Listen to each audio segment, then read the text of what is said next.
چلے خیر وہ تحکیم کے مسئلے پہ آئے، وہاں سے جناب ابو موسیٰ اشعری کو انہوں نے کہا مانیں گے، ادھر سے عمرو بن عاص گئے اور جی معزول کر دیں جی، اور عمرو بن عاص نے کہا کہ سب سے پہلے ابو موسیٰ اشعری سے کہا کہ تم کھڑے ہو کے اناؤنسمنٹ کرو کہ میں علی کو معزول کرتا ہوں اور معاویہ کو بھی معزول کرتا ہوں، پھر میں کھڑے ہو کے اناؤنسمنٹ کروں گا کہ میں معاویہ کو معزول کرتا ہوں اور علی کو بھی کرتا ہوں، کوئی اور بندہ چنیں گے۔ لیکن رزلٹ کیا نکلا؟ ابو موسیٰ اشعری جو ہیں وہ تو ممبر پہ چڑھ کے انہوں نے یہ بات کر دی، عمرو بن عاص جب چڑھے انہوں نے کہا کہ دیکھو اس نے تو علی کو بھی معزول کر دیا اور معاویہ کو معزول کیا، میں معاویہ کو بحال کرتا ہوں، اسے خلیفۃ المسلمین بناتا ہوں اور علی کو معزول کرتا ہوں۔ تو ابو موسیٰ اشعری جو ہے ان کو پھر غصہ آیا کہ یہ تو کمرے کے اندر کیا کمٹمنٹ کر کے آیا تھا۔ مرزے کی بات کا حاصل یہ ہے کہ سیدنا عمرو بن عاص رضی اللہ عنہ، سیدنا ابو موسیٰ اشعری رضی اللہ تعالیٰ عنہ، ان کی آپس میں یہ بات طے ہو گئی تھی کہ حضرت علی رضی اللہ تعالیٰ عنہ، حضرت معاویہ رضی اللہ عنہ دونوں کو معزول کرنا ہے۔ لیکن جب باہر نکلے لوگوں کے سامنے فیصلہ سنانے کے لیے تو ابو موسیٰ اشعری رضی اللہ تعالیٰ عنہ تو اپنی بات پر قائم رہے، انہوں نے دونوں کو معزول کر دیا، لیکن عمرو بن عاص رضی اللہ تعالیٰ عنہ نے نعوذ باللہ دھوکہ دیا اور حضرت معاویہ رضی اللہ تعالیٰ عنہ کو معزول نہیں کیا اور طے شدہ بات کی خلاف ورزی کی، جو اندر بات طے کر گئے تھے باہر آ کر دھوکہ دے دیا نعوذ باللہ۔ جبکہ حقیقت یہ ہے کہ یہ روایت بالکل جھوٹی ہے۔ اس روایت کی ایک سند طبقات کبریٰ یعنی طبقات ابن سعد میں ہے، جیسا کہ آپ کے سامنے ہے۔ اس سند میں 3 راوی جھوٹے ہیں۔ نمبر 1 محمد بن عمر یعنی واقدی، نمبر 2 ابو بکر بن عبداللہ بن ابی صبرہ، نمبر 3 اسحاق بن عبداللہ بن ابی فروہ۔ یہ تینوں راوی ہی جھوٹے ہیں، کذاب ہیں۔ اور مزے کی بات یہ ہے کہ مرزے کے سامنے ٹیبل پر جو مشکات رکھی ہے، اسی مشکات کے اندر حاشیے میں زبیر علیزئی صاحب نے ان تینوں راویوں کو کذاب اور جھوٹا لکھا ہوا ہے۔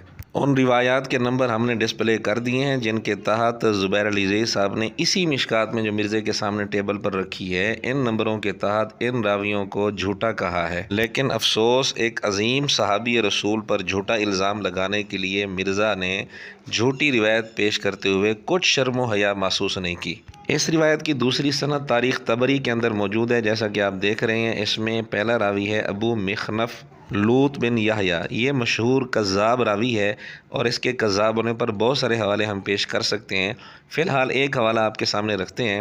مرزے کے محدث اعظم علامہ البانی کی کتاب ہے سلسلۃ الاحادیث الضعیفہ، اس کے اندر 1729 نمبر روایت کے تحت ابن جوزی کے حوالے سے انہوں نے واضح طور پر لکھا ہے ابو مخنف راوی کذاب ہے۔ اسی طرح تاریخ طبری کی سند میں ایک اور راوی بھی ہے ابو جناب کلوی، وہ بھی ضعیف ہے۔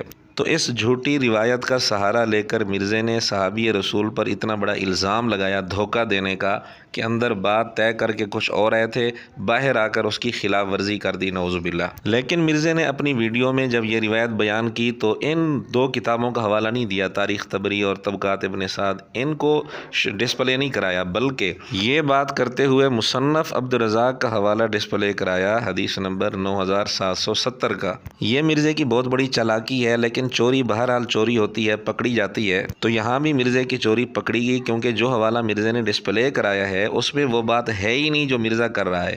مرزے نے بات یہ کی تھی کہ اب عمرو بن عاص رضی اللہ عنہ، ابو موسیٰ اشعری رضی اللہ عنہ اندر کچھ اور طے کر کے آئے تھے، لیکن باہر آ کر عمرو بن عاص رضی اللہ تعالیٰ عنہ نے طے شدہ بات کی مخالفت کر دی اور دھوکہ دے دیا۔ جبکہ مصنف عبد الرزاق کی اس روایت کے اندر ایسی بات بالکل نہیں ہے۔ مصنف عبد الرزاق والی روایت میں بات اس طرح ہے کہ جب آپس میں طے کرنے لگے تھے، طے کرتے ہوئے آپس میں اختلاف ہو گیا تھا۔ یہ نہیں کہ طے کر کے باہر نکلے ہوں اور باہر آ کر پھر عمرو بن عاص رضی اللہ تعالیٰ عنہ نے اس کی خلاف ورزی کی ہو، ایسی بات اس مصنف عبد الرزاق کی روایت میں ہے ہی نہیں۔ تو یہ مرزے کی منافقت ہے کہ بات کسی اور روایت کی ہے اور ڈسپلے کوئی اور حوالہ کرایا ہے۔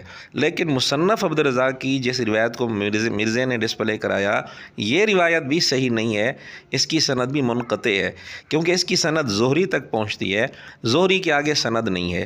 زہری 50 ہجری میں پیدا ہوا اور یہ واقعہ 40 ہجری یا اس سے پہلے پیش آیا، تو جو آدمی واقعہ پیش آنے کے 10 سال بعد پیدا ہو رہا ہے، اس کو کس نے بتایا کہ واقعہ کس طرح پیش آیا تھا؟ بہرحال مصنف عبد الرزاق والی روایت کی سند بھی منقطع ہے، اور اس منقطع روایت کے اندر بھی وہ بات نہیں ہے جو مرزے نے کی ہے۔ اب آپ اندازہ لگائیں کتنی چالاکی کے ساتھ مرزا صحابہ رضی اللہ تعالیٰ عنہ پر جھوٹے الزامات لگاتا ہے، اور نعرہ اس کا یہ ہے کہ جی میں تو صحیح احادیث پیش کرتا ہوں۔